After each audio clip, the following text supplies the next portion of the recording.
Hello, good afternoon. My name is Dr. Krista Favela.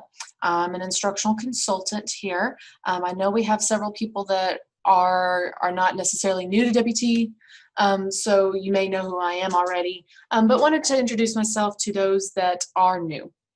So to get us started, so we are here for WT Class Basics, kind of the getting started with WT Class. So I want to start by asking a poll.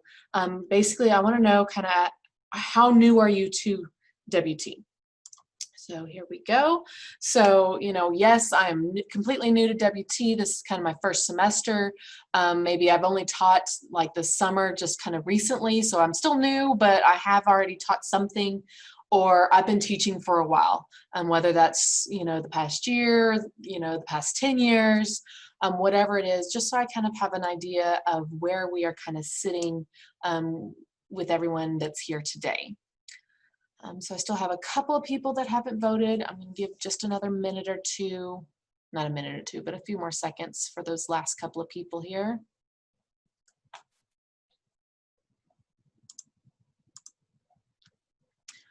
All right, so I'm going to go ahead and end this, and I will share those results back to everyone just so everyone can kind of see where we're at.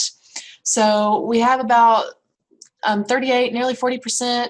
Are completely new, and then 60-ish% have been here for a while. So we have a majority of people who have been here for a little while.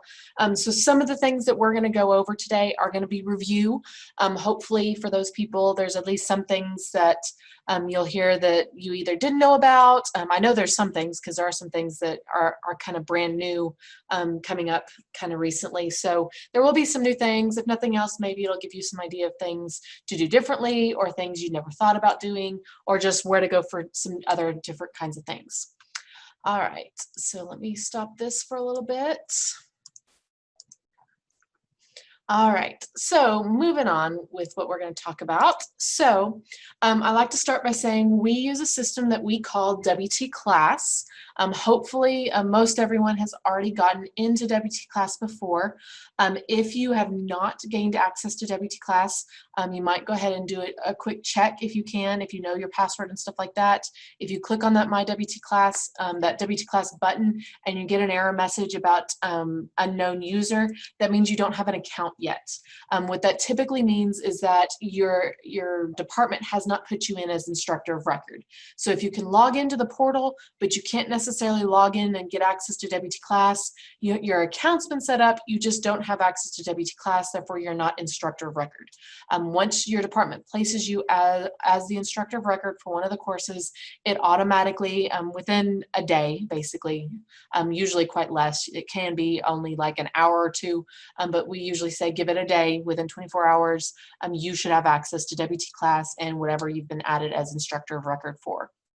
If you can't even log into the Buff portal, that means that your account may not even be set up. Check with your department on both fronts if you're not able to access either one of them, to see where they might be with getting that paperwork done and getting those things set up for you to be able to have access to those different areas. So our system for basically our online components, we call WTClass. It is Blackboard Learn. We've just titled it WTClass. That way, if we ever switch systems, we can still have it named the same thing, still have it branded essentially the same, and that doesn't change. So just so you know, if you're using any publisher material or anything like that, and they have anything to import in, you're looking for the Blackboard Learn version of it. All right, so some kind of things that are going on inside of WTClass. One of the important things that I always like to point out is at the top of the page, there is a help area, the top right corner of the page.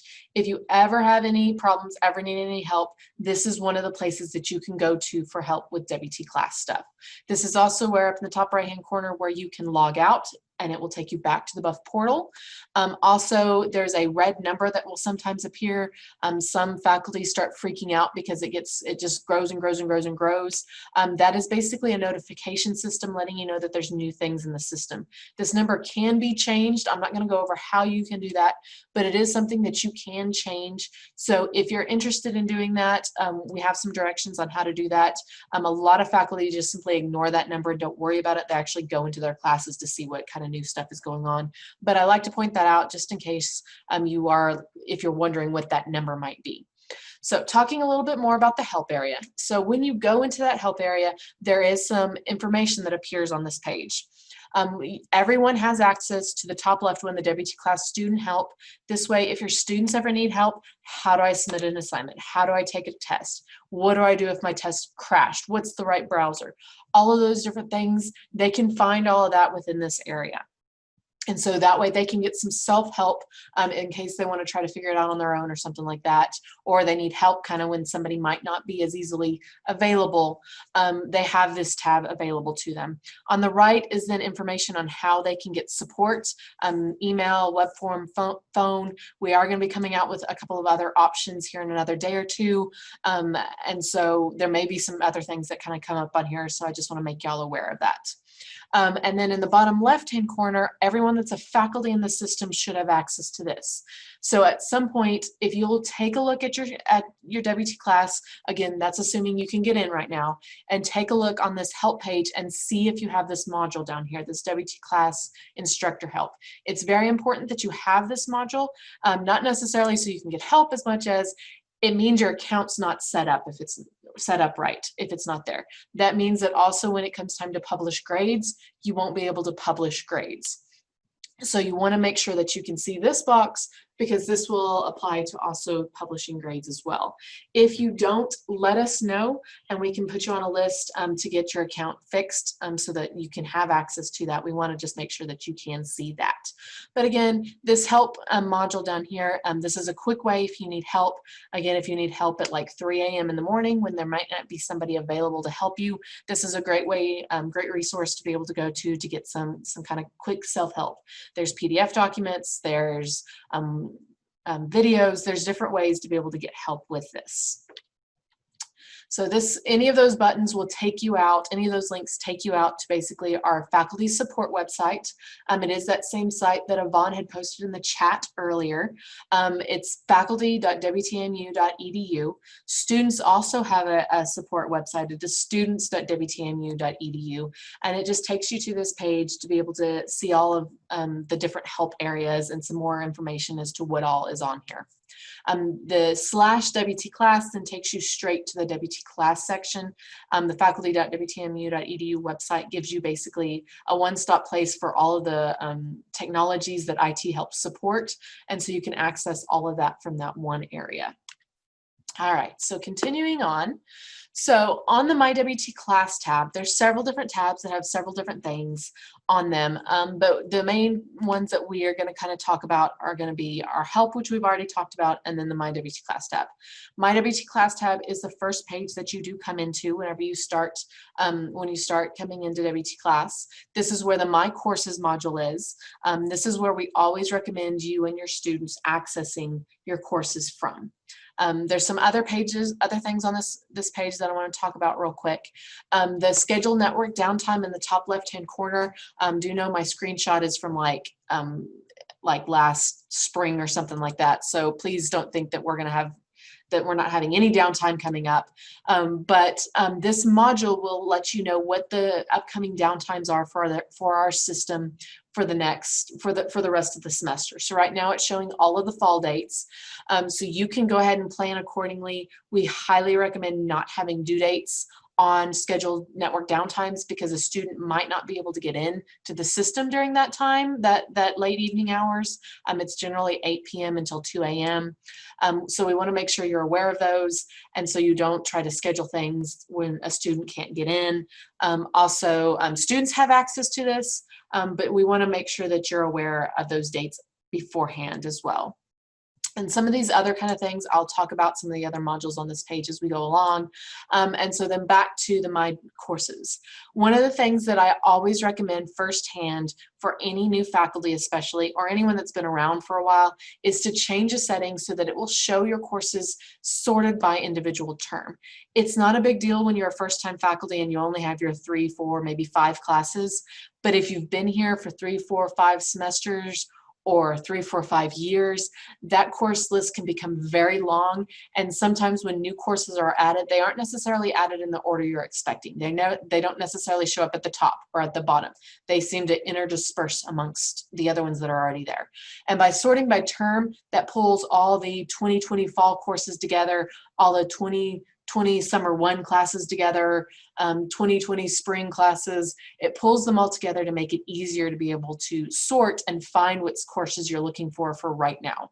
So how you do that. So if you click on the little flower icon, the wheel icon, the gear icon that's in the top right-hand corner of the My Courses module, when you move your mouse over it, it will take you to a personalized course page.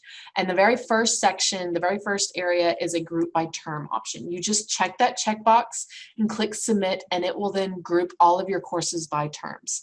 Like I said, as a first-time faculty member, it's not that big of a deal, but the longer you're here, the more cumbersome it can become with all of those different courses. So since we're getting ready to kind of talk a little bit more specific to courses, I want to ask another question. So let's see here. So how much online experience do you have? So I'm going to launch this poll. So how much have you taught online? Have you ever taught a fully online course? Doesn't matter whether it's just one or all of them. Have you ever taught a fully online course? Have you just used the online system to maybe add a few things, do some assessments? If you've taught in the spring, you probably at least did some of this with our COVID transition. Maybe you've only ever added a syllabus. Man, I did some horrible spelling on some of these things. I did not spell check very well. And then, you know, maybe because you've never taught before, just kind of an online what? Usually that's going to be, for the most part, probably someone who's never taught before. So I just kind of want to get an idea of kind of where everyone is sitting so that I kind of know where to focus some of my time on. And give everyone just a few extra seconds here.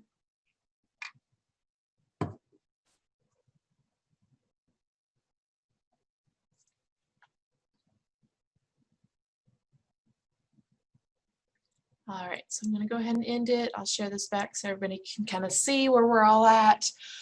So 20% have taught a fully online class before. Our mass majority of people, 72%, have added a few things. We don't have anybody that just did a syllabus, and then we have, it looks like, probably one person anyways who has probably never taught before.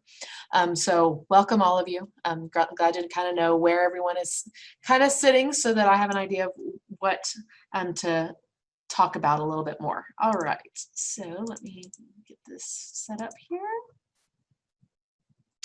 All right, okay, so the course homepage. So once you actually get ready to start and get into a course, you click on one of those courses in that My Courses module on that My WTClass tab to enter a course. Every course by default is set up the same way, but you can always do some customization of it. So the very first thing is the course homepage that you come to. It has some default modules, my announcements. This is going to show you announcements specific to this course. You may have also seen a My Announcements button module whenever you entered My WTClass as well. That one is going to show you announcements for every course you're in, or for students every course that they are in. Just do know with both of those modules, whether it's on the My WTClass tab or within the course homepage, they are only going to show you information for the past 7 days. So after that, the students and you would have to click on more announcements to be able to view those. Just like to point that out because some people like to have announcements that run all semester. Just know that they don't necessarily pop up automatically in this My Announcements area all semester. Below that is the syllabus. We'll talk about that here in a little bit. Early alerts and publishing grades. We'll talk about some of these different kind of things later throughout this. One of the things I like to point out right now, this is one of those things, if you don't see this in your course, your account is not set up correctly. You're not set up as a faculty. And so you want to let us know so that we can take a look at your account and make sure it gets set up. Also, I'm not going to be going over how do you post and publish your midterm grades or your final grades right now. We send out emails closer to when midterm grades are due, when final grades are due, with instructions. It includes a video. It includes step-by-step instructions on how to do that nearer to those times. So we don't go over that right now when you really need to be working more on how to get things started started and not quite so much on how do you publish grades, something that's going to come later on. We don't want to overwhelm you with too much information. Students can also access their course evaluations from this page. It is just a pass-through link to our evaluation system. There's actually nothing inside of WTClass with the evaluations. So if you have any questions, if your students have any questions, it actually needs to go to the other outside source. There's a help area inside that, that course evaluation system to get help with the people that actually run it instead of through IT. And also Smart Thinking. There is a Smart Thinking module on the homepage. This is an online tutoring service that our university subscribes to. So students can get help with writing papers, students can get help with math, they can get help with a whole bunch of different topics. That is on top of our actual on-campus resources for tutoring. And because of the pandemic, we have a lot of those resources that have moved into a more virtual kind of situation than they have in the past. So your online students still have access to things, to some of those tutoring services, both on campus as well as through Smart Thinking. So in our course menu, the course menu is always on the left side of the page. Sometimes it does collapse depending on the size of your screen. If you're on a smaller device, it may collapse. Basically, you just look for a little button on the left side of the screen you can click on to expand it back out. Depending on the size will depend on where exactly that is. But in the course menu, like I mentioned before, you can customize this menu. This is just the default menu that is in here to start with. One of the things that I like to point out on here is you can reorder things. You just move your mouse over it. You'll see a little up down arrow on the left. You can drag and drop it into whatever order you want. You will see a couple of icons under things like lessons and resources to at least start with. You'll see a gray box. That means that there's no content and therefore students do not see these areas right now. So it's just important to note that. That way if you ever get a question from a student, why can't I see lessons? Well, if there's no content in it, a student can't see it yet. Then also you can see down at the very bottom of the list, instructor alerts. It has the little gray box, but it also has a slash through it. That means it is purposefully hidden from students. So you can actually hide things in our course menu as the name in kind of leads to letting you think instructor alerts. This is instructor alerts. So there's nothing that a student would see on this page, so it is hidden by default so that they don't see things that they wouldn't necessarily need, or they see an empty page in this case. All right, so something that I also like to talk about right now is our edit mode. So in the top right-hand corner of your courses, there is an area that says edit mode on or edit mode off. If it is on, you have the full access to all of the editing capabilities. That means in the course menu, you can see the lessons area, you can see the resources area, even though there's no content. You can see the building components that build content, assessments, tools, partner content, all of that toolbar across the top. Where if you have edit mode off, that toolbar goes away, and you would also notice that in this case, lessons and resources goes away as well because they don't have any content. Now, this is not what I call student preview. This is not a true student preview. This is a semi-preview because there are some areas that you still see, you still have access to because you are a faculty member, even though it is not necessarily visible at this time. So just be aware of that. Edit mode is a semi-student preview. I'll talk about more about that later on. But if you ever can't do anything, you can't see anything, always double check first to make sure that your edit mode is turned on in that top right-hand corner. All right, so moving along, uploading your syllabus, probably the number one thing that you have to get done first in any class. Every course is required to have a syllabus posted. This is for state regulations for House Bill 2504, and there's actually a website that takes students straight there so they can have access to all of their syllabi even before the class actually becomes available to them. So inside the syllabus area, so inside of the course, you have both the course homepage as well as the syllabus link on the course menu that you can click on, and you will get a box that says course syllabus and manage syllabus. Students do not see the manage syllabus area. They only see the course syllabus link. So when they click on course syllabus, it would open up the syllabus if it's been posted. If nothing's been posted, it brings up a page that basically says your professor's not posted this, please contact them. So once you click on Manage Syllabus, it takes you outside of WTClass to our syllabus website, and it will then list all of your courses that you are instructor of record for. So if you are not the instructor of record for, but maybe you are helping another faculty out, you will not see this in here unless you are actually added to as an instructor of record through the registrar's office. So just know that. Basically, you start by clicking on the Add Syllabus button. It will then open up a page that will allow you to upload a file. You click the Browse button, locate your file. This can be PDF, Word documents, HTML documents. Do know there is a 5 megabyte size restriction. Typically, as long as you don't have a bunch of images or something kind of odd in there, you shouldn't have a problem with this. Most file sizes will always be under this. Just be aware you do have a file size restriction, but you have lots of different options for how you can upload your file. You click, once you select it, then you click upload, and you'll return back to that page that's going to list all of your courses, but now it's going to show you what, it's going to give you 3 additional options. View your syllabus, so you could actually click on it and make sure, did you upload the right file. Replace syllabus, so if you take a look at it and go, oops, I selected section 2 instead of section 1, you can click replace. It takes you right back to that browse to allow you to re-upload a file, or delete it if you go, that's completely the wrong one, or maybe you switch sections with somebody, you were section 1, but now you're section 2, and they had already uploaded their syllabus. You can say, delete that, get rid of that, let me work on mine in the interim to get that updated in there. And so you have those 3 options. So additionally, if you are teaching multiple sections of the same course, you may be able to actually create one document that you basically connect all 3 courses to instead of uploading. Now, do take note, you really need to make sure that you check with your department, because there are some departments that require a separate syllabi for every course and not combine and say, for example, in this English 1301, sections 01, 02, 03, and then have little information. Okay, section 01 meets on Monday, Wednesdays, section 02 meets on Tuesday, Thursdays, you know, that kind of stuff. Make sure you check with your department to see if there's something that they have to have individual ones, or if you can kind of merge some of those together.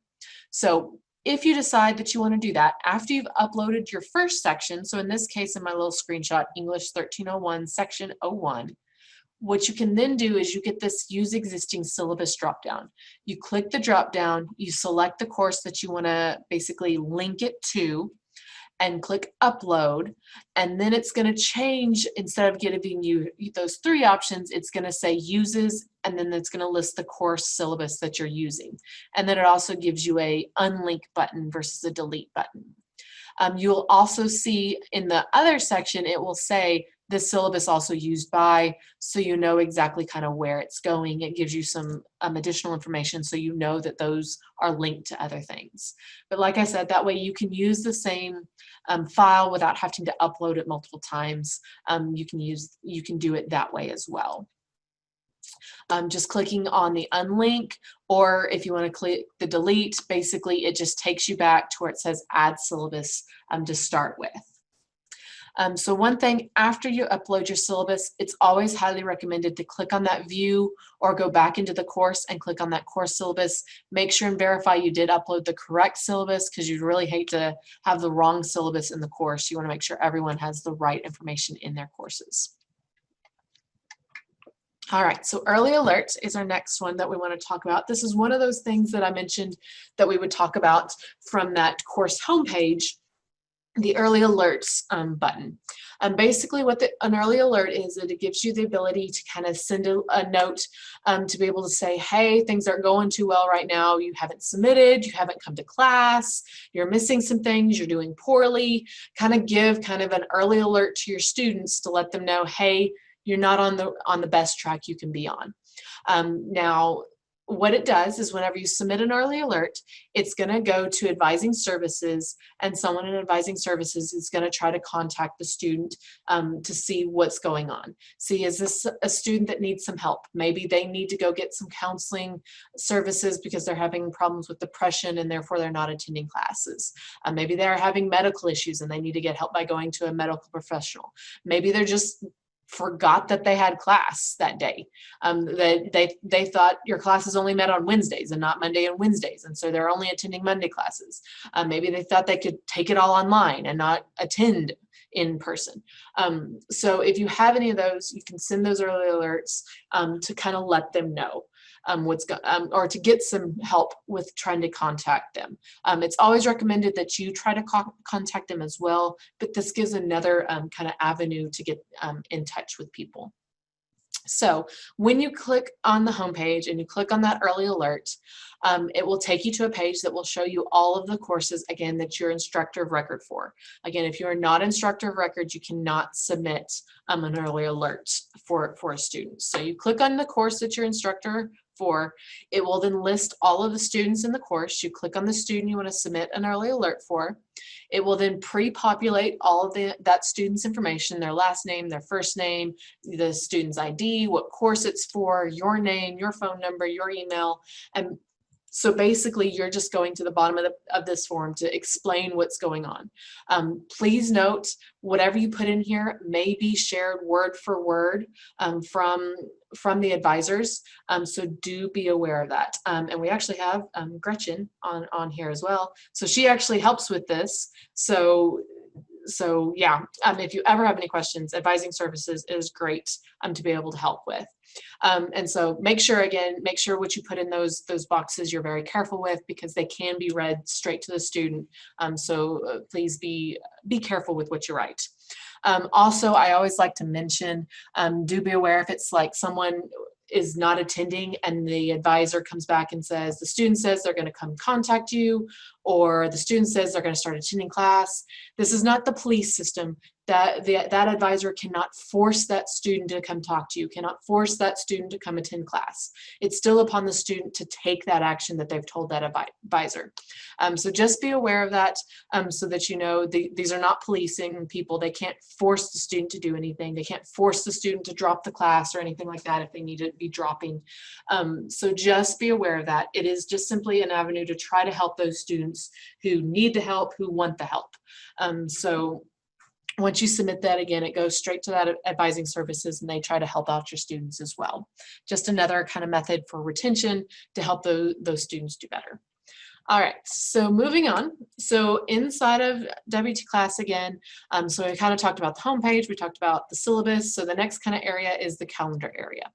So inside the calendar area, when you select the calendar, you have a calendar that appears, and it will actually show you, as well as students, all of the calendar events for every course in which you're enrolled in, as well as the institutional and a personal calendar built in here. So every person's is unique because it is based upon what you have, as well as all the courses that you are actually enrolled in. And you can customize those easily by clicking and unchecking any of the boxes that appear kind of in the middle to left side of that area. You can uncheck some of those areas if you don't want to see as much stuff. Same thing with students. They can see everything. They can also uncheck if they want to downgrade. The nice thing is that if all of their faculty are using this calendar area, then it helps students because they can see, okay, what is the next thing coming up due for my class? Instead of necessarily, okay, I know I need to do this for this class and this for this class. Well, what exactly do I need to do now? They can look at this from a more visual perspective to see, okay, this class has the next thing due. Maybe I need to go ahead and start on this because I have a couple of extra days on this other option. So you can click on an individual date, as well as clicking on the plus sign in the upper right-hand corner. That will open up the calendar event. You can type in the title of what that event will be. You can select what course it's from, including the personal calendar. The institution calendar, just so I can mention this, this is basically dates that we have set up for, when is registration available, when is holidays, start and end dates, all of those kind of information and stuff like that related to the actual university. And so again, in that create event, now you can set up the start date, the end date is an all-day event, is it a repeating thing? So you can put all of this. Because I did mention this does show every course that they're in, do be aware, don't put every single piece of information in here. You don't want to say necessarily every one of your office hours, because if you have office hours all 5 days of the week, and it's every day or every week, now that is being added in, and it can easily clutter up, and now it's harder to determine what is your office hours versus what is your an assignment that's due type of information. Now, if it's something like, okay, my office hours this week are different than normal, that kind of information might be. But at the same time, you don't want to necessarily overwhelm a student with too much information on this calendar. You want to kind of pick and choose what it is. It might include things like, I'm going to be out at a conference or something like that. Not as much of a chance of conferences going on right now as there have been in the past, but you want to make sure that you don't overwhelm students, but also providing the information that they need. So you click save, it will place it on the calendar for that time. You can click on it again to be able to edit it or delete it out if you need to change any of that. I want to point out right now, if you have anything such an assignment, a test, a discussion board, some of those different things, there is an option on there called a due date. If you set those up, and if you're attending all this week, you'll hear about that more. If you set up the due date, it will put it automatically on the calendar for you. So you don't necessarily have to create every single one of your assignments in the calendar. There is a setting that you can set up so that it will automatically put it on the calendar for you. So again, once you click save, it saves it onto that calendar for you. All right, so I have one more poll, or not one more, but I have another poll for us today. So let me launch this. So we're about to talk about some communication tools. So I want to kind of ask, and a lot of this is going to be potentially for our faculty that have been around, that have been teaching before. So that option for I have no idea what these are, if you've never taught before, go ahead and just select that I have no idea what these are for. Now, maybe if you've been a student before and you have an idea what these are, feel free to answer that. But basically, what communication tool? We have a course message, we have a send email tool inside of the system. Do you use one over the other, or do you use both? And I'll give everyone just a minute or a few seconds to answer that.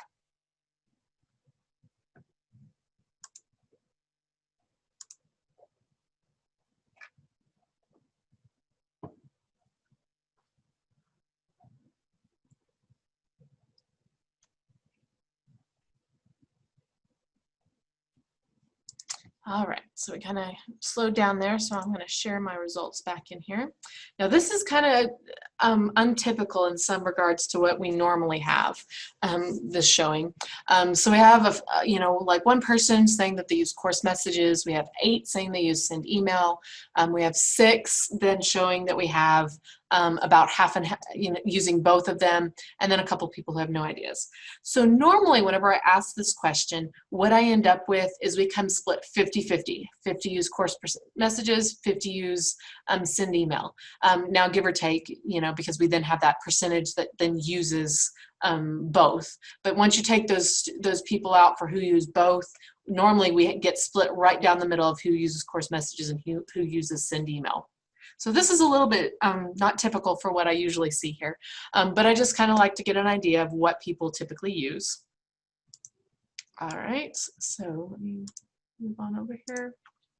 All right, so as we're moving on, so talking about kind of those different pieces, I'm going to start with course messages and kind of explain what it is so you have an idea of what each one of them, course messages and send email, is. So with course messages is an internal messaging system. So what it is in the course menu, there's a course messages button. You click on it, and basically what it's going to do is it's going to give you an inbox and a sent box. So you can actually send and receive, and you see all of that right from within WTClass. So to send a message, you click on that course messages, you click on create message, you click on to, it's going to pop up a list of everyone in your class. Please note, if you do this right now in your classes, you will see all of your students. Just know if you send them right now, students will get a notification, but they can't actually get in the class right now. So just be aware of that. It's not recommended that you send any course messages right now, because you might get some people very frustrated that they can't get in and see those messages right now. But basically, you click on a student's name or whoever you want to send this to on the left, you click the arrow that's in between that points to the right, and then whoever is over on the right side, that is who this is going to actually be sent to. There is a select all button, so if you want to send it to everybody all at one time, you can do select all, move over, and it'll send it to everyone all at once. And so then we move on down the page. We have our subject line. So you can enter a subject line. You can enter a body, the body text. What is the message? Also, I like to point out at this point, if you only see one line on this toolbar, there is a button in the top right-hand corner. It's going to be a down arrow. In mine screenshot, it shows an up arrow. But if you click on that down arrow, it expands out from 1 line to 3 lines. This gives you some of the additional options, such as attachments and adding pictures, the mashups. It gives you a few more options that might not necessarily be available in the 1 line. So just be aware of that. And then lastly on the page, you have the attachment. So you can actually upload an attachment to send to all of your students. Do know you can only upload 1 attachment to a message. So if you have multiple files that you want to send to people, you either need to zip it up or you're going to have to send multiple messages. One other thing that I like to mention, if you are sending an attachment through a message, just know that actually takes up more room on our servers when you do that, because what happens is every person that you send that to gets a copy of that attachment. So if you're sending it to one person, no problem, absolutely do it. But if you're sending it to every one of your students, it's not recommended that you do this. Instead, post it in like the lessons area, because again, each one of those students gets a copy. So if you have a 1 megabyte file that you're sending to 5 students, it's now taking up 5 megabytes on the system. Now, if you send that same file to 50 people, now you have 250 megabytes that you're taking up space on. So while it doesn't seem like a lot when it's only, 5 students, 5 megabytes, but now if every single faculty member is doing that for every single one of that files, our file system is just becoming really large, really fast. So if it is something you're planning on sending to everyone, it would be better to send a message that says, hey, I posted this in the class, in the lessons area, and then go upload it into the lessons area. But again, if you're only sending one, send it to one person. All right, so once you click send, it sends it to that person. You would then see in the inbox that there is now an unread message. You can then click on inbox, click on the subject line, and you can actually view it from there. So also inside of here, you can see some additional information. There's a drop down that you can open it from there. You can mark it as read and unread. So if you've read something but you want to make sure you come back and look at it later on, you can change it back to unread as well after you've opened it. It tells you who it was from, when it was sent, the status icon, the little envelope. Closed envelope means unread, open envelope means read, kind of that visual cue as to whether or not you can see it or whether you've read it or not. If you click on the subject line, again, it will open it up. You can reply to it, reply to the sender, reply to everyone. You can forward it, you can delete it. Do know if you forward it, it is only forwarding it within this class. If you need to get it out of that course to be able to forward to your department head or to another professor or something like that, you can click that print button, print it to PDF, and then you now have a outside WTClass version that you can then send to somebody as well if you need to. So with that, a couple of different things. Because this is an internal messaging system, there is no inbox or sent mail outside of WTClass. You do get a notification in your WT email and your students at Buff's email that basically just says, hey, you have a new message. So you can kind of see an example here. It lets you know who it was from and what the course was, so you know where to go, but you have to come back into WTClass to read it. Also on the homepage, on the My WTClass page, when you first come in, there is that My Messages module that's typically under the My Announcements module that will let you know if you have an unread message so that you can easily find it, get to it. If you click on that, it will actually take you straight to your inbox. So instead of having to click on the course, click on course messages, click on inbox, it helps skip those 3 clicks and takes you straight into My Messages inbox for that course. But again, you can't read it from your email. That's the important thing to know about course messages. So the other way of communication is send email. So send email is an external email. where course messages, everything was contained inside of WTClass, and you had that inbox and the sent box all inside of WTClass. Email is now basically all contained inside of your @WT email, inside of your students @Buffs email. And basically the only thing WTClass is used for is an initial send. Oh, I got a question. Do students in my fall classes receive emails and can read them now? Yes, if you send an email, as long as they can get into their email account, they can read their emails. They just cannot read course messages because they can't get into the courses right now.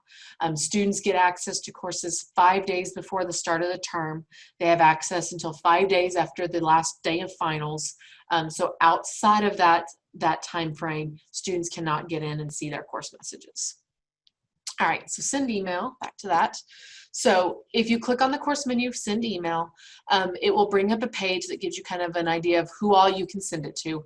You can send it to all users, all groups, to specific, or all students, all teaching assistants, things like that, single select users, single select groups, different things like that. You basically click on what you wanted to send, who you want to send it to, what type of thing, or the single select users, so you can individually say who you want to send it to. And it's going to move you to a page that looks kind of like the course messages. So this one is the single select users option. If I had selected like all students or everyone, it would pre-populate that for me. But because I did the single select users, it's going to pull up that page that looks like the course messages. You select the student from the left side, you click the arrow to move it over to the right. So everyone again in the right side is then who this is going to be sent to. The from line is going to list your name, and it should be your @WTAMU email address. If it is not your email address, please let us know. I'll explain why here in just a minute. But if it is not your WT email address, please let us know. Enter a subject line in there, and then your message. Again, if you only see one line of that message, that text box, you can expand it out to see the 3. You do have the option for a return receipt. This will let you know if a student has read it. It will not necessarily indicate if a student has not read it, simply because you have the option to turn it off to say don't send a return receipt, but you know if you got a return receipt that they did open up that message. And again, then at the last thing, you can attach file. Unlike course messages, send email does allow you to attach multiple files because the system is not, because the files are not actually contained in the system. You can actually attach more than one file. All right, so then just a couple of tips. Again, there's no record of it kept inside of WTClass. So once you send it, it is going to send you a copy of anything you send. So don't worry about, well, what have I sent? It will send you a copy. So you will get an email anytime you send that says you sent this type of information. So make sure you keep a copy of anything that you send out. That way, if you need to refer back to it later, you want to make sure you have that information somewhere in your own email, because there's nothing in WTClass that will show that. Do not send an email without a subject line. This is just good etiquette, always having a subject line. But we do see, or we haven't in a while, but there was at one point a time that if you left a subject line blank, it would just not send the email. It would just kind of be eaten and not go anywhere. So make sure you include that message line, that subject line. So this is an example of what that email will look like whenever you get it in. It tells you who the sender is, it gives you the course, and then it gives you the subject line, and then it'll provide the actual email message inside that email itself. So some people then ask, can I change the email? And this is where I said, if it's not already showing your WT email, we want to make sure and get that updated. That's because there are, so you can't change it. Is the number one thing. We can set it up to make sure it's back at the WTAMU email. And why that's important is because sometimes some providers like Yahoo and Google will actually prevent you receiving emails in this method, because technically this is a third party sending that email to someone. So you want to make sure, we want to be able to make sure that you and your students always receive those emails. Well, if you're not using a WT email system, we can't ensure that that's always going to be received. So we want to make sure you always get it. So always use your WT emails whenever possible, your WT and your students using your @Buffs email. That's why it's important, if it's not your WT email, that we know. That way we can get your account set up with the right email address inside the system. So then sometimes faculty say, okay, well, why are not all of my students receiving my emails? So the first thing is, you always want to make sure, if you're using the email, are you telling your students to check their email? Because quite often we get, especially at the beginning of the semester, they say, oh, my faculty's not responding to any of my emails, or, you know, they said that they emailed me, but I didn't get it. Well, they're not checking their email. They're checking course messages, or they're checking their personal email, not their WT email. So if you ever get that kind of question, make sure that your students are checking your BUF email, their BUF email. Also, there are some chances that every once in a while they end up going into a spam, a clutter folder. They have a filtered folders kind of showing. So there are some kind of technical reasons why they might. We do have instructions to get all that kind of stuff sorted out if any of that is the case. So if you, or as a wrap up, so just as a reminder, the differences between messages and emails. So messages, all emails are contained within the course in WTClass. There is a notification email sent, but it does not contain the message itself, and you have to return to WTClass to be able to view it and respond to it. Where with email, email is just a push from WTClass to that external email that students at BUFS and you're at WTMU. There is no record of it kept in WTClass, but you do receive an email confirmation or an email with anything that you send, so you can keep a copy of that. So if you were to send something to yourself, for instance, right now, something, I like to kind of point this out. So if I went in here and sent a message to myself, how many emails would I have gotten? So if I went, after sending that message to myself, I might not have received that message notification because I would have already read it already. So sometimes if you read a message before that notification is sent, then the system is kind of smart enough to say, hey, you already read this, I don't need to send a notification. There's also a potential of up to a 30-minute delay between when you send it or when you receive it and someone getting that notification saying, hey, you have a new course message. So it's always possible that that message notification hasn't appeared yet. So the sent mail. So if I send myself an email, so I may not receive the send mail if I sent it to myself, because Blackboard, again, is trying to be smart enough to say, well, you sent it to yourself, why do you need 2 copies of the exact same thing? So in that case, you'll always receive the received. So I just like to point this out, that there are some reasons why you might not get every one of the emails, or you might get more, not necessarily more emails, or it might just take you a little while to get some of them. So just be aware, sometimes you have to be a little bit patient with some of that. So with that, because there are so many different types, there is the send email, there is the course messages. You know, a lot of faculty say, well, how do I kind of help prevent some of that? What do I do? One of our most common issues we have is students will send an email using send email and be looking in the course messages for a response. So one thing we always recommend is turning one of them off. I know a majority of the people said that they used both. We don't recommend using both in your class, that you pick one and use one or the other. Now, maybe for one class you use send email and for another class you use course messages. It doesn't matter which one. We just recommend you pick one and you use one inside of each one of your classes. Again, that helps prevent the student that sends through send email and is looking for the response in course messages because they see that inbox. So to do that, the easiest way is you click on the drop-down menu for whichever one you don't want students to use and click the hide link. That little icon with the gray square with the line will appear next to it, and so that makes it unusable to your students. Now that means you still have access to it, especially if it's like the send email that you want to turn off.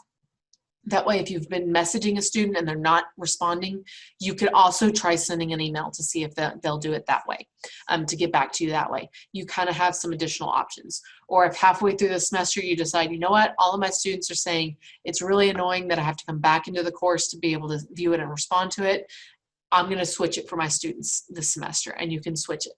Neither method is better. It's really personal preference. I prefer course messages. I like to be able to have everything in WTClass so I know exactly where all of my messages for the classes that I teach are located. That way I get a notification, and then when I have time, I know I need to go check the system. Where if it comes into my email, I get hundreds of emails every day. It'll get lost if it's in my email, and I won't be able to find it to respond. I might remember, oh, I have a student somewhere who had a problem, but I won't be able to find it necessarily. Where if I know it's in course messages, I can easily go get it.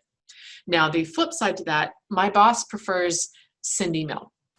She wants to be able to respond, view it, respond to it from her wherever she's at, from her phone, from her iPad, from her computer, from home, from wherever she's at. She wants to easily be able to respond to it. So she prefers email because then it gives her more flexibility for how she's going to respond to it.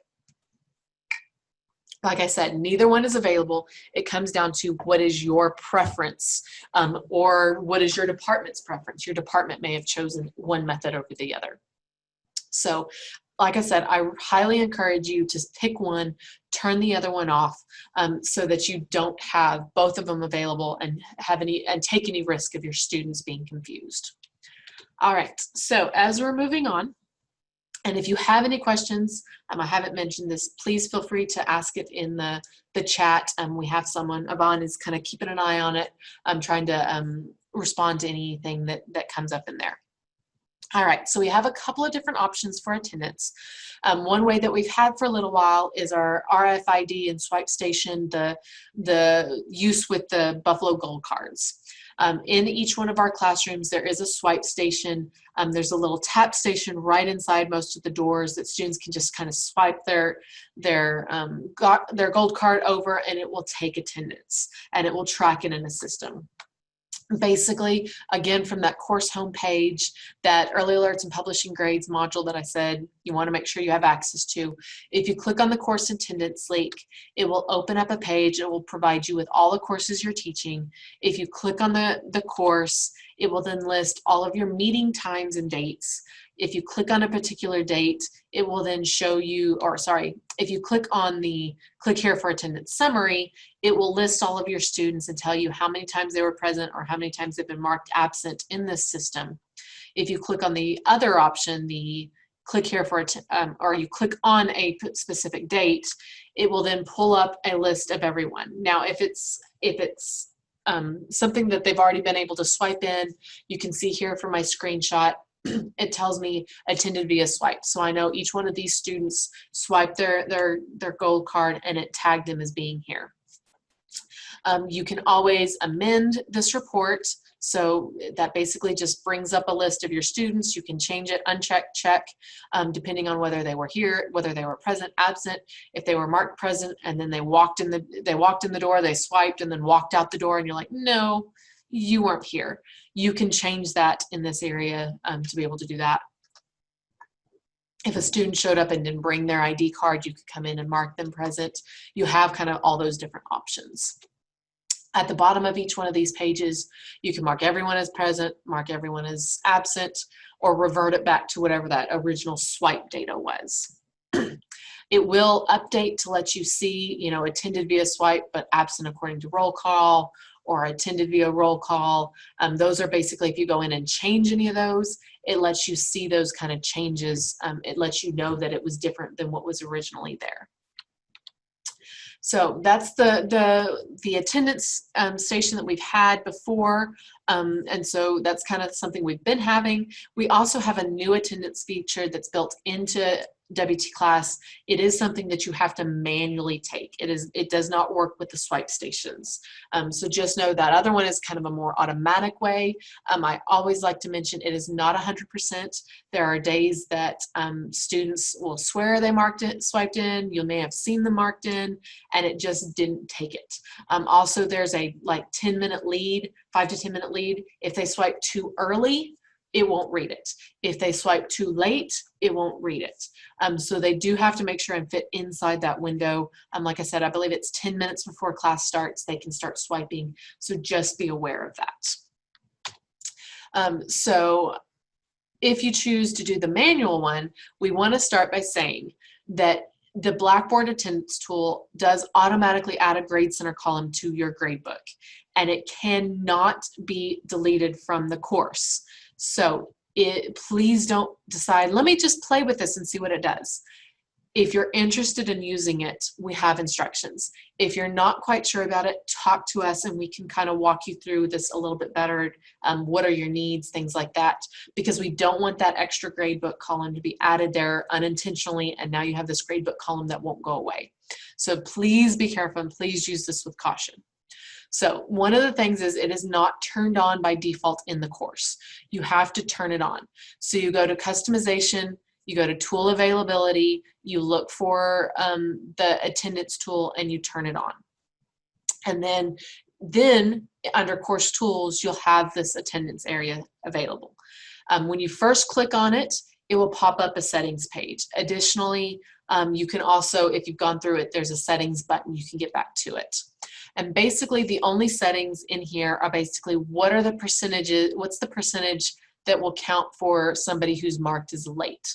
You always have present, you always have absent, and then you have this late option. This late option could also be something like if you do an excused absence or something like that, that you could count it for a different percentage. And so those are basically the main setting. The other setting is what kind of grade book. Are you going to grade based on points or grade based on percentage?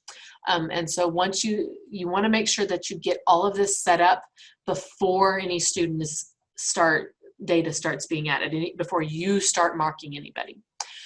It will automatically set the column in the gradebook to be worth 100 points. If you want to change the number of points, you can go in and do that again before you have student data added in there.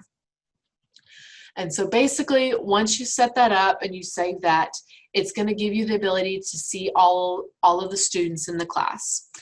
You have the ability to mark individually. Basically, you can see on my kind of top left, that's absent, late, oh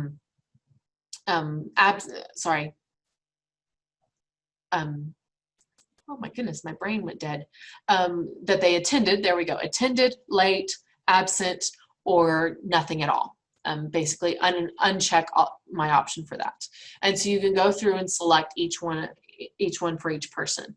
You also have at the top, if you click on it, you can say mark all as present, mark all as absent. You have all of that available from that menu as well. And then also we have the option for, by default, it's going to set you for the meeting, which is going to be the current day. But you can also go to overall and you can actually add in days. So maybe you forgot to do it one day, you can go in and add it. You can go ahead and add it for the entire semester if you wanted to do that. You can add in by just clicking the plus sign that appears in between wherever you want to add it, and you can add in additional days. You just click on the title of it to be able to edit the meeting, to be able to change it to what calendar date you want it to be. So instead of it being yesterday, you could set it for last Wednesday or something like that. You can also delete a meeting, you can exempt a meeting. You have kind of all those different options all from that menu. So that's the attendance. I kind of run through it real quickly because again, if you're interested in using it, we highly recommend you contacting us. We do have some additional kind of documentation for walking through it all, but I want to make sure that you understand, again, if you touch it, it adds it into the gradebook and it can't be deleted. So we want to make sure you understand what's going on if you decide to use that attendance system. All right, so in lessons is where you actually can add materials. So this is all of your content. This can be, PowerPoints, PDFs, Word documents. This can also be assignments, tests, discussions, all sorts of things. Folders, all that kind of different things. The icons are going to show you kind of what kind of content it is. I'm going to go over a few of the different content items, and then again, assignments, tests, discussions, we'll talk about later on throughout this week. I just want to kind of give you a basic kind of instruction on how do you add some of these different components in there. So let me switch over real quick to a class so that we can see some of this kind of in action. So I'm in the lessons area where we can add content. So build content is going to be basically all the stuff for what I want people to be able to to see. I want them to view stuff. You can see there's an item, there's a file, there's some different kind of audio, image, video things. I always like to point out there are typically better ways to add these than these three options. Audio, we don't necessarily recommend uploading it in this fashion, as well as video, because those can be really large files. There is a file size restriction. Nothing over 150 megabytes can be uploaded into the system. Videos quickly become over that. Audios may as well. And again, they take up a lot of space on our system, as well as if you copy this course into another section or into next semester, now you have 2 iterations of the same thing, where we actually have a video streaming service that you can also put audio into, that we recommend you adding those types of files in there. That way we have one version on that service. Again, it's also streaming, where if you add it through these methods, it's not a streaming audio or video, and so students may have problems being able to view and access them. So these are not typically the ways that you want to add those types of files, but I like to point that out, that they are there, but we don't necessarily recommend those. You have a web link, you have a content folder, you have some of these different kind of things that you can add in. I'm not going to go over all of them, I just want to point out some of the common things. So content folder, you can add in, so I could say like unit 1 or week 1. Woo! Week 1, I could give some instructions here. And then down at the bottom, we have our standard options that basically everything we do, everything you add is going to have. Permit users to view this content, yes or no. Can students see this? I like to call this the power to the building. If the power is not on, then students cannot see this. And I'll talk a little bit more here in just a minute why that's important. So track number of views, this will give me the ability to run a report to see who all has accessed this and kind of when. It's not going to give me detailed information, but it would allow me to be able to see who all has accessed this specific thing. We do have other reports that will let us know if we access things, but this gives me a little bit more information on this particular item. So if I have a really important thing that I want to make sure that students are looking at, I would want to turn this on. All right, and then display, select date and time, display after, display until. This allows me to magically make something open or close. That way, instead of me saying, okay, this material is going to become available Monday at 8 a.m., I can set it to become available on this Monday at 8 a.m. so I don't have to be sitting there waiting. Now, one thing to remember is it goes back to the power on the building. If the power on the building is closed, is turned off, if this is set to no, then it doesn't matter that I have it set, that I have the light switch on the room on, there's not going to be any power, there's not going to be any light. So this works in conjunction with this. So as long as I have it set to yes, then this takes over and allows me to make it magically appear or magically disappear at a certain time. I also like to point out that there is an end of day time. This is the last minute, last second of the day, so it is 11:59 p.m. So instead of saying it's due at midnight, make sure that you at least, if you say it's due at midnight, at least make sure you change this to be 11:59 p.m., not the following day at midnight, because sometimes students think, oh, I have an entire extra day. So just be aware there is that 11:59 p.m. setup. So I'm going to set this to no real quick just so we can see what that looks like when it's not available to students. When I click on submit, it then adds in that week. Notice it's kind of this darker colored. We'll see whenever we turn it to be available how that will change. It does tell me right here underneath availability, item is hidden from students. So I know right here students don't have access. One nice thing under our menu, this is where we can go back to edit that, but also there's this make available, so I can easily click on this. It's going to switch that over. Notice now it's a bright color and that item is unavailable has now gone away. It makes it a little bit easier for me to know exactly that it's become available to things. Again, if I click on that drop down, I can edit this right from here. There's a lot more options in here that are available, but I'm not going to go into all of those different things. All right, so also if I go into week 1, I then can add in additional things. Like I said, an item. This is going to be stuff where you can actually just type information into this area. So here, item, I can say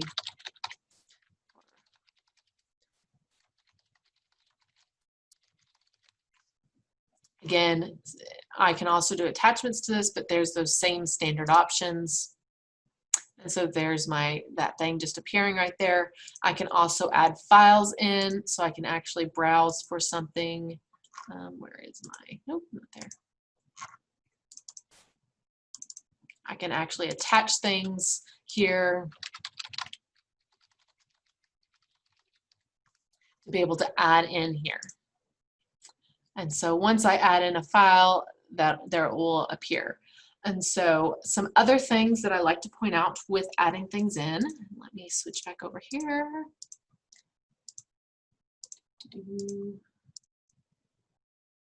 All right, okay.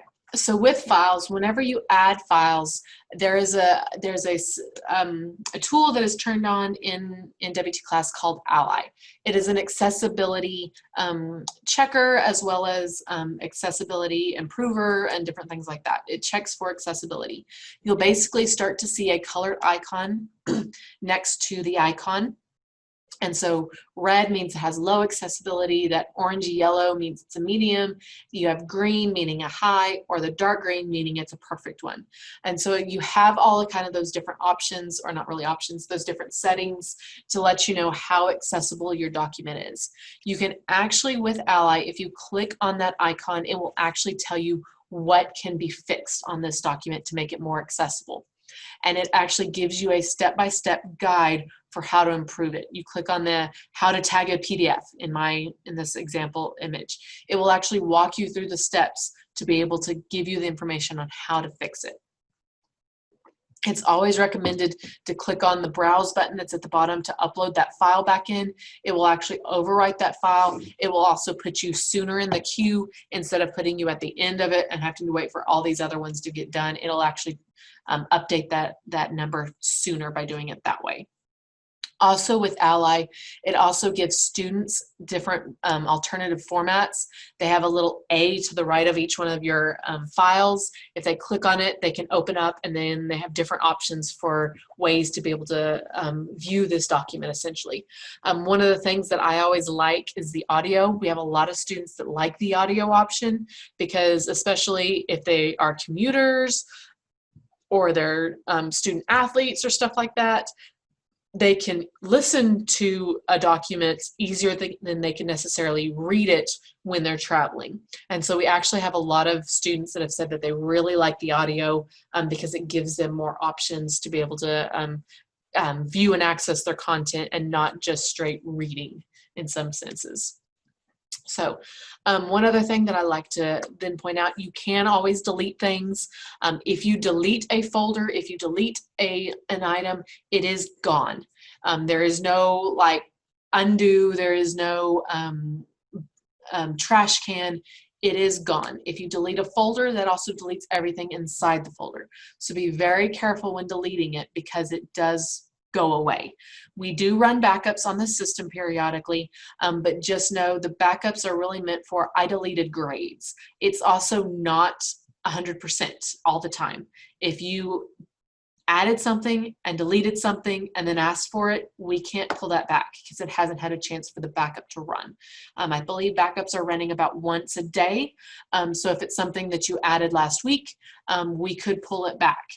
Just also know with that, it can take up to 10 days for us to pull something back. We have to pull the data. We have to stand up a server. We have to import that data into the server. We then have to find the data, download the data, and get that to you. That also touches, like I said, several steps. It also has to go through like 5 to 6 different people to do all of those different steps. So it's not something that is just a quick turnaround. So be very careful when you're deleting. I like to tell you there is things that we do back up. So you're not at a loss. We have different options depending on what it is that's deleted for potentially getting something back or part of it back. But just be aware, please don't delete it unless you're really sure of it because we don't want it to just go away. All right. So roster, so I'm getting close on time here, so I want to try to get through these last couple of things.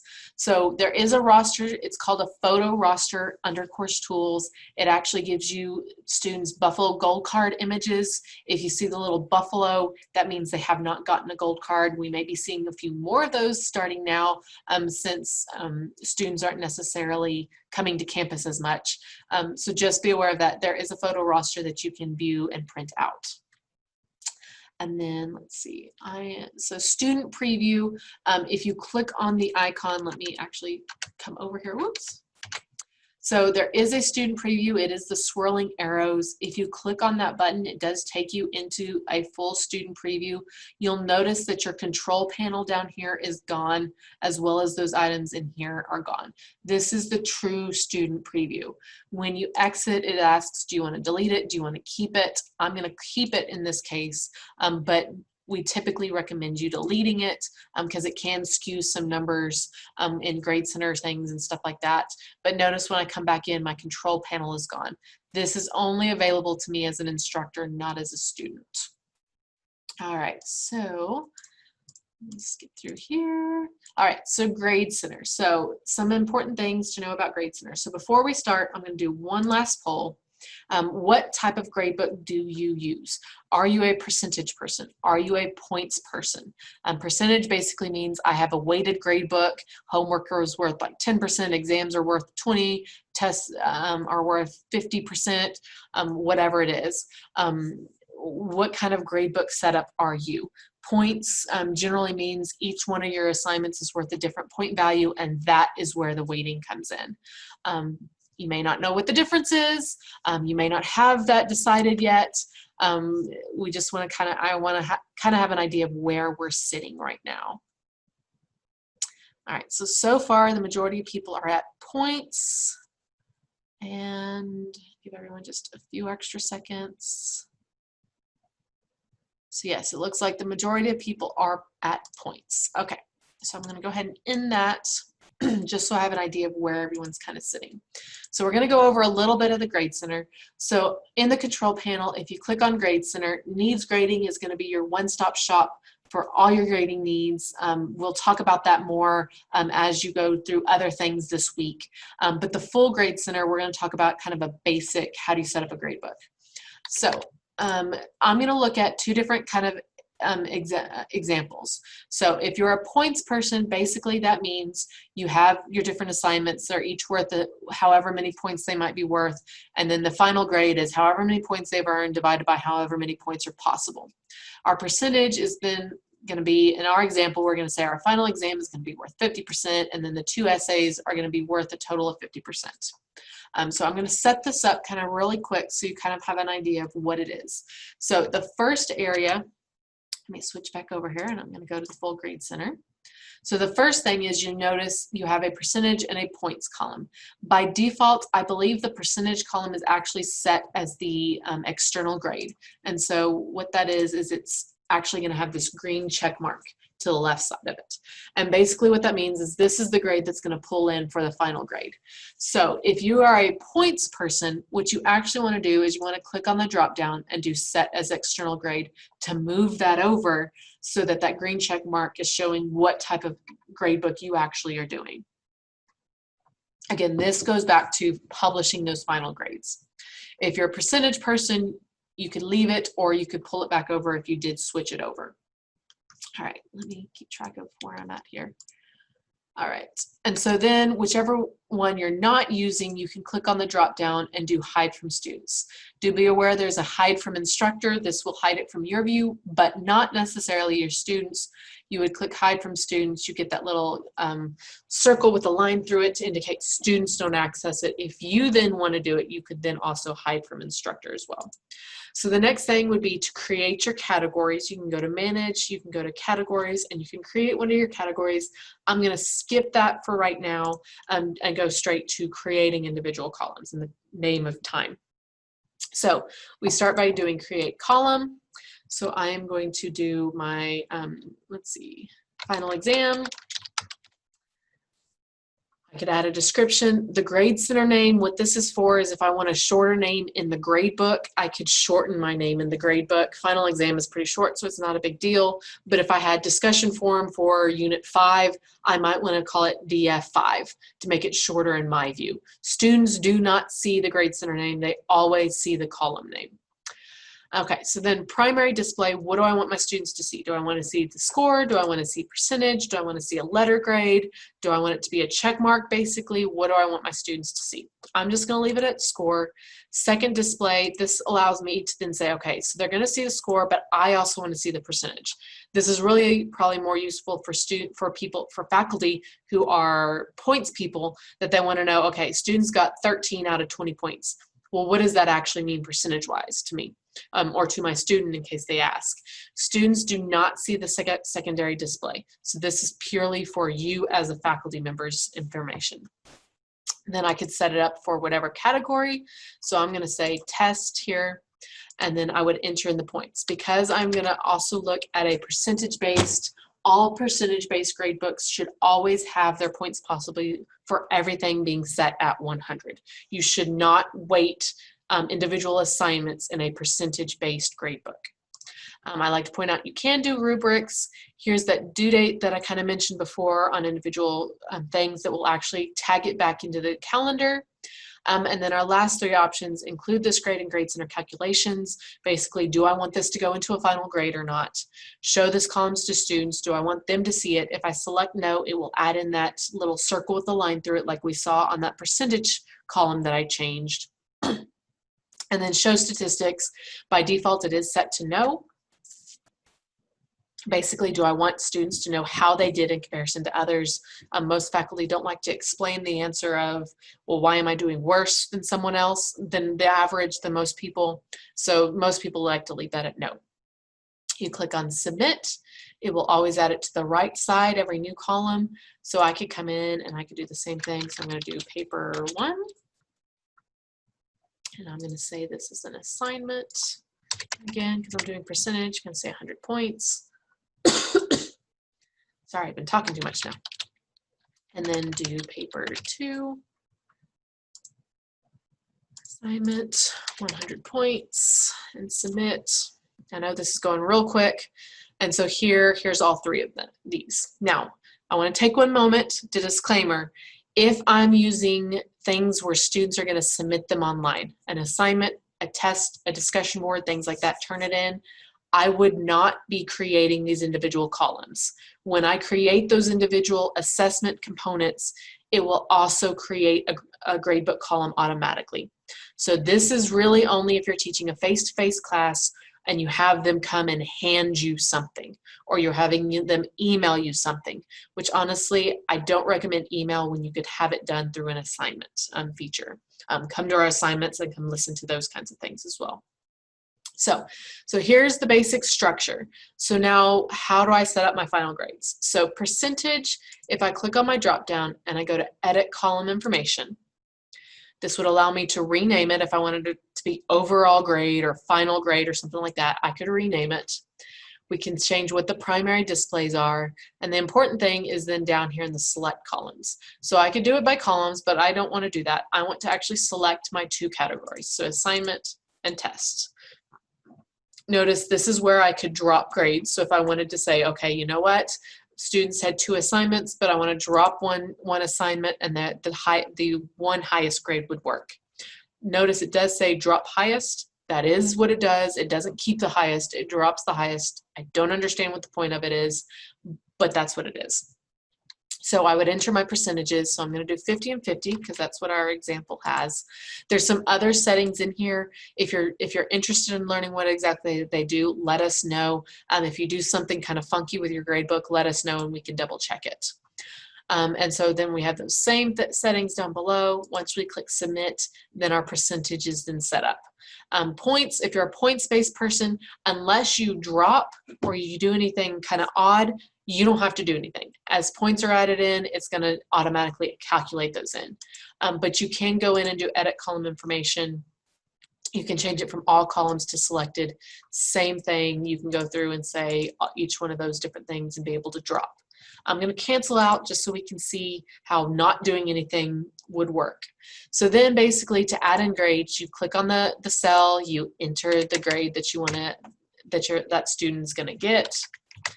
As you hit enter, it moves you along. And you can see that those grades are then automatically tallying in as to what it is and adjusting those grades appropriately. So point values, all it's doing is just calculating. So this might be a good reason why I might come in and change the secondary display so that I can see what is that actually totaling out. Because as we can see, if a student has not done anything, it's going to change that grade significantly. I went from a 92, I added a 50, and my grade dropped significantly. But seeing those points, I might not realize that. So that is how you add in individual grades. Let me come in here. Sorry, these are all of those things that I just went over.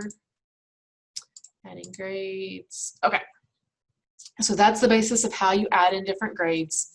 A few other things that I like to mention. Let's see, I'm getting really good. Gonna be done a couple minutes early. So there are additional trainings available this week, looking at using a course template. Tomorrow, then we talk about how you do tests, how you do assignments, how you do discussions. Again, if you're looking to accept any of those different things online, I highly recommend coming to those to find out what all the settings are, what are the best practices, all of those different kinds of things, to know what exactly are the best buttons to use and what to not use and things like that. We are always doing more trainings right now. This is all that is scheduled for the rest of this week. We will take kind of a little break for the rest of this month because of everybody trying to get ready for school. And then we'll pick back up sometime in the fall with some additional trainings. One thing I always like to point out with gradebooks, we always recommend, if you have any questions about gradebooks, get with us one-on-one. I don't go in great detail over how to do gradebooks, specifically because every gradebook is different. What you do is probably not going to be what everyone else is going to do. So we want to make sure that you get that information that you need for your specific class. So get with us one-on-one if you have anything. If you have any questions like that, you can always sign up for an office call on that faculty.wtmu.edu website. It'll go to basically our entire team. Here is our entire team basically that can help you get anything set up. If you have any questions on WTClass, anything like that, feel free to let us know, get in contact with us. We will be sending out an email later on, either today or tomorrow, with a copy of this presentation, so you can see a video of it. So if you want to review it, you'll have access, because like I said, I do go through a lot of stuff and I go through it very fast. But you can always contact any of us for help. It'll also have a survey over how this was, how it went, as well as some additional resources, including a document that kind of goes over all of this information, as well as some additional details on how to do all the things we talked about. If anyone has any questions, please let us know. I've been kind of watching the chat and haven't seen anything. Thank you all so much for attending. I really hope to see y'all for the rest of the week as well. So thank y'all. You have a good afternoon, rest of your afternoon and evening.